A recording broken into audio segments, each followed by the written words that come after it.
అభిరుచి కలిగిన మామ్స్ అందరికీ మన సూపర్ మామ్ షోకి స్వాగతం. సాటర్డే సండే అనగానే ఏదో ఒక స్పెషల్ మనం ఇంట్లో చేయాలనుకుంటాం, లేదంటే బయటికి వెళ్ళి తినాలనుకుంటాం. యూజువల్గా చాలా మంది ఇంట్లో ఉంటారు, కొంతమంది అంటే హౌస్ వైఫ్స్ కాకుండా వర్కింగ్ వాళ్ళు టయర్డ్ అయిపోయి బయట వెళ్ళి తినాలనుకుంటారు.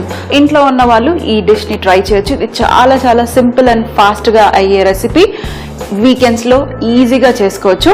నేను ఇటీవల చూపించాను మీకు కీమా బిర్యానీ చేసాము కుక్కర్లో. ఇది కూడా అలాగే సింపుల్ అయింది. కాకపోతే ఇది బిర్యానీ కాదు, పులావు కాదు, ఇది సింపుల్ అండ్ ఫాస్ట్గా అయ్యే రైస్. నేను ఎప్పుడన్నా మార్నింగ్ ఫాస్ట్గా అయిపోవాలి అని అనుకుంటే ఇలా అన్ని కూరగాయలు వేసేసి కొంచెం మంచి బాస్మతి రైస్ ఉంటే పిల్లలైనా పెద్దలైనా హ్యాపీగా ఆ వాసనకే తినేస్తారు కదా. అందుకే అప్పుడప్పుడు బాస్మతి రైస్ యూస్ చేసేసి ఈ వెజిటబుల్ రైస్ చేస్తాను. అప్పుడు ఏ వెజిటబుల్ పడేయకుండా బాస్మతి రైస్తో అన్ని లోపలికి వెళ్ళిపోతాయి.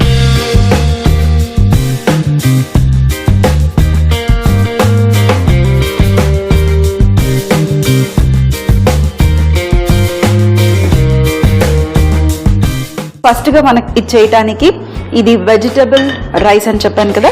సో చాలా సింపుల్. మనకు కావాల్సింది అన్ని కూరగాయలు, మీ ఇంట్లో ఏ కూరగాయ ఉంటే ఆ కూరగాయ తీసేసుకొని ఫస్ట్గా అన్ని కట్ చేసేసుకుందాం. కొద్దిగా పెద్ద పీసెసే కట్ చేసుకోవాలి, ఎందుకంటే మనం కుక్కర్లో వేస్తున్నాం కాబట్టి ఇవి ఆటోమేటిక్గా సాఫ్ట్ అయిపోతాయి. సో అన్ని కొంచెం కొంచెం ఒక హాఫ్ మీరు యూస్ చేస్తే చాలా ఎక్కువగా అయిపోతాయి మనకి వెజిటబుల్స్ రైస్తో పాటు. ఇవి కూడా పొడుగ్గా లెన్స్ ఇలా. అలాగే బంగాళదుంప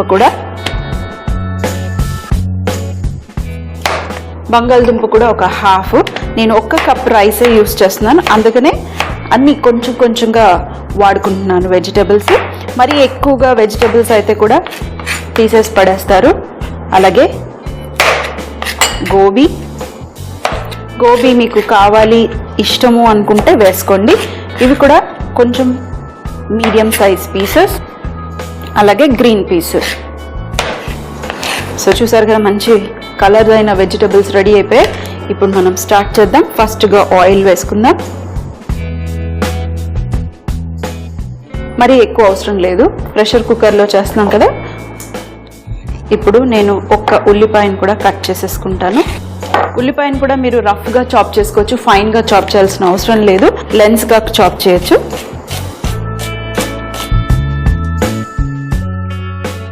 పచ్చిమిరపకాయలని కూడా జస్ట్ హాఫ్గా కట్ చేసుకొని సరిపోతుంది.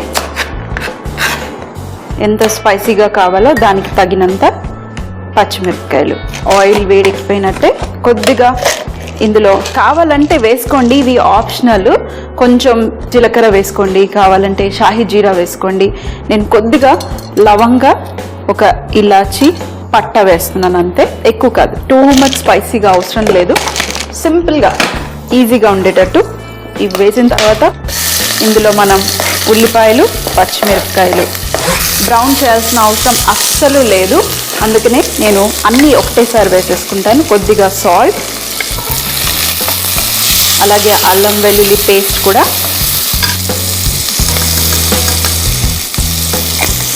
ఇది యూజువల్గా నేను ఇంట్లో ఒక్కదాన్ని ఉన్నప్పుడు చేసుకుంటాను, ఎందుకంటే ఫాస్ట్గా అయిపోతుంది. అలాగే కూరగాయలు కూడా తిన్నట్టు ఉంటుంది. బాస్మతి రైస్ తింటే ఇంకా బయట తిన్న ఫీలింగ్ కూడా కలుగుతుంది. కొంచెం పసుపు కూడా, ఎందుకంటే అన్ని మసాలాలు ఇందులోనే ఉంటాయి. రైతా రెడీ ఉంటే చాలు, మీరు ఇంకేమీ అవసరం లేదు, గ్రేవీ కూడా అవసరం లేదు. ప్లెయిన్ పెరుగు పక్కన ఉల్లిపాయలతో నంచుకుని తిన్నా కూడా సరిపోతుంది. ఇప్పుడు ఇందులో మన వెజిటబుల్స్, క్యారెట్, బీన్స్, అలాగే బంగాళదుంప, గోబీ ఇవి ఉన్నాయి. అంటే నా దగ్గర గోబీ ఉంది కాబట్టి నేను గోబీ వేసుకున్నాను. ఒకవేళ మీ దగ్గర గోబీ లేకపోతే మీరు గోబీ స్కిప్ చేయండి, ఇంకేదన్నా వెజిటబుల్ యాడ్ చేయండి. ఇంట్లో ఉన్న ఏ వెజిటబుల్స్ అయినా కూడా ఆ వెజిటబుల్స్ మీరు యాడ్ చేసుకోవచ్చు. అలాగే ఇందులో కొద్దిగా గ్రీన్ పీస్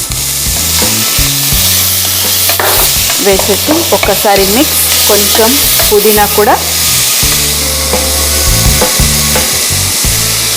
అలాగే కొద్దిగా కొత్తిమీర. కొంచెం ఘాటు వచ్చేస్తుంది. ఇందులో కాస్త కారం కూడా వేస్తున్నాను. రైస్కి కూడా మసాలా కావాలి కాబట్టి కొంచెం ఎక్స్ట్రాగా కారం, అలాగే ధనియాల పొడి, ఇది కూడా మీకు ఎంత కావాలంటే ఫ్లేవర్కి తగినంత మీరు వేసుకోండి. అలాగే కొద్దిగా గరం మసాలా, కాస్త స్పైసీగా ఉండటం కోసం గరం మసాలా, అంతే. అన్నీ వేసేసాను. ఇంకొకసారి మిక్స్. ఇప్పుడు ఇంకేం లేదు, ఒక 2 minutes ఈ కూరగాయన్ని కొద్దిగా ఈ మసాలాతో ఉడకనిద్దాం. ఆ తర్వాత ఇందులో మనం రైస్ వేస్తున్నాం. కొంచెం వాటర్ వేస్తున్నాను ఎందుకంటే అడుగంటకుండా ఉండటానికి. ఒక 2 నిమిషాల తర్వాత వేగిపోయాయి. ఇప్పుడు ఇందులో మనం తగినంత వాటర్ వేసుకుందాం. అయితే ఒక్కటి మీరు గుర్తుపెట్టుకోవాలి, ఎప్పుడైనా ప్రెషర్ కుక్కర్లో మీరు ఇలాంటి బాస్మతి రైస్, వెజిటబుల్ రైస్ లేదంటే బిర్యానీ చేసినప్పుడు ఎప్పుడైనా కొద్దిగా తక్కువ వాటర్ వేసుకోవాలి. ఎందుకంటే కూరగాయల నుంచి కూడా వాటర్ వస్తుంది. మీరు ఎక్కువగా వాటర్ వేసేసారనుకోండి, మన రైస్ మెత్తగా అయిపోయి ఒకలాగా ఉంటుంది కుక్కర్లో చేసినప్పుడు. అదే బయట అనుకోండి డిఫరెంట్గా ఉంటుంది. అదే కుక్కర్లో విజిల్ పెడతాం కాబట్టి బాస్మతి రైస్ చాలా ఫాస్ట్గా సాఫ్ట్ అయిపోతాయి. అదొక్కటి మీరు మైండ్లో పెట్టుకుని కుక్కర్లో చేసుకోవాలి. ఇప్పుడు నేను తగినంత వాటర్ వేసేసి ఇది ఒక్క బాయిల్ వచ్చిన తర్వాత సాల్ట్ చెక్ చేసుకుంటాను. ఆ తర్వాత ఇందులో రైస్ వేసుకుందాం. సో ఫ్లేమ్ పెద్దగా పెట్టేసి ఇది బాయిల్ అవ్వనిద్దాం. నీళ్ళు బాయిల్ అయిపోతున్నాయి. ఇప్పుడు మనం కొద్దిగా టేస్ట్ చేసిద్దాం.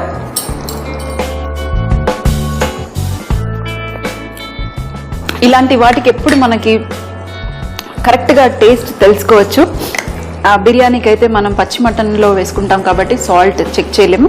కానీ ఇలాంటి రైస్ చేసినప్పుడు ఎప్పుడైనా మీరు సాల్ట్ చెక్ చేసుకోవచ్చు. కొంచెం తక్కువగానే వేసుకోవాలి ఎందుకంటే మనం రైతాతో తింటాం కాబట్టి. సాల్ట్ వేసేసాను. ఇప్పుడు ఇది పర్ఫెక్ట్.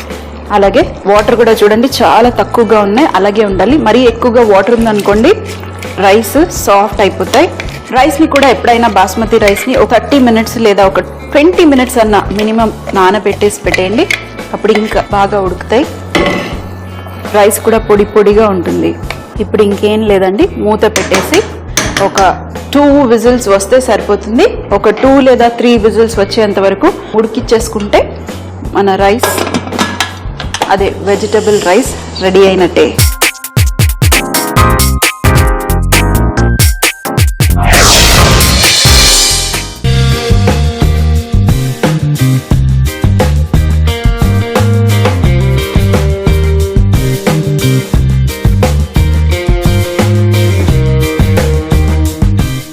విజిల్స్ అంతకన్నా ఎక్కువ అస్సలు వద్దు. ఎక్కువగా పెట్టారు విజిల్, ఎక్కువగా వాటర్ వేసేసారంటే మనది ఇది సాఫ్ట్గా అయిపోతుంది. మళ్ళీ స్ట్రెస్ చేసి చెప్తున్నాను ఎందుకంటే మళ్ళీ మీది డిష్ పాడవకూడదని. ఇప్పుడు స్టీమ్ అంతా వెళ్ళిపోయింది. ఎప్పుడైనా ఫాస్ట్గా మీ కుక్కర్ చల్లారేయాలంటే పక్కన పెట్టేసేయండి. వేడి మీద పెట్టారనుకోండి ఇంకా ఆ వేడికి స్టీమ్ అలాగే ఉండిపోతుంది. ఫాస్ట్లో ఉన్నప్పుడు పక్కన పెట్టేసేయండి, ఈ స్టీమ్ ఫాస్ట్గా వెళ్ళిపోతుంది. ఇప్పుడు రైస్ రెడీ అయిపోయినట్టే. ఎప్పుడైనా ఇలా కుక్కర్లో చేసినప్పుడు వేడిది తీసినప్పుడు ఎప్పుడు కొంచెం సాఫ్ట్గానే ఉంటుంది. చల్లారిన తర్వాత విడివిడిగా ఉంటుంది. ఇది చూడండి తడిగా ఉంటుంది కాబట్టి కొంచెం అలా అనిపిస్తుంది. కొంచెం చల్లారిన తర్వాత ఇది మళ్ళీ మామూలుగా పొడిగా అవుతుంది. కానీ ఎప్పుడైనా కాస్త తక్కువగా వాటర్ వేసుకోండి, అప్పుడు మీకు పర్ఫెక్ట్గా వచ్చేస్తుంది. మన రైస్ కూడా అస్సలు బ్రేక్ అవ్వకుండా పొడిగా వస్తుంది. చూడండి 10 minutesలో మన డిష్ రెడీ అయిపోయినట్టే.